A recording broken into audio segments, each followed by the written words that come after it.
Reyes on 2-1. Taylor. Fly ball to left and deep and gone! Chris Taylor, a walk-off home run. The Dodgers are walking off to San Francisco. They win the wild card, 3-1.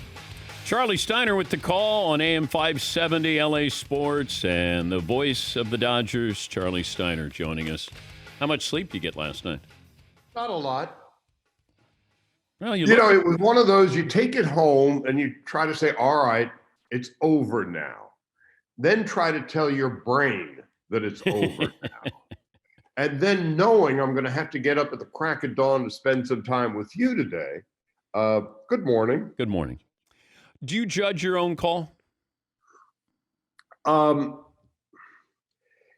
Yay and nay. It was when you have a call like that, the first priority as you're going through it is, oh Lord, please don't screw it up.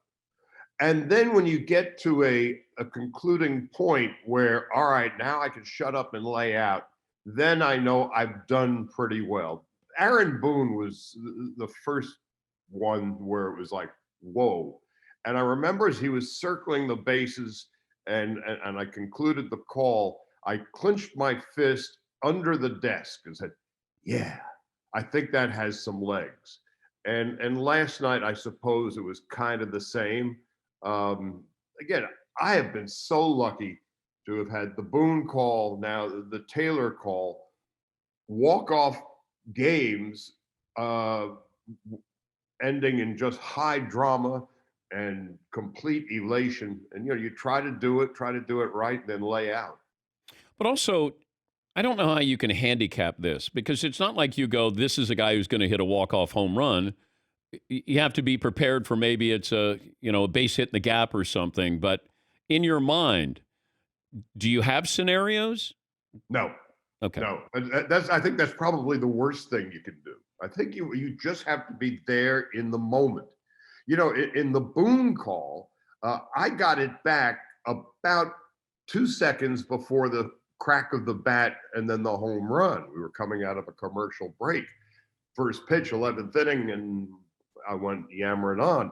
This one, you don't know. It was an improbable beginning to the inning with 2 out, nobody on. Bellinger, who hadn't hit a lick all year, walks. That changes dynamic. So if anything, if I'm thinking that, and I'm really not, what about an extra base hit? Bellinger can run. This could potentially be a lot of fun, but instead of this crackling line drive, and again, you don't have any time to think, it's just process quickly.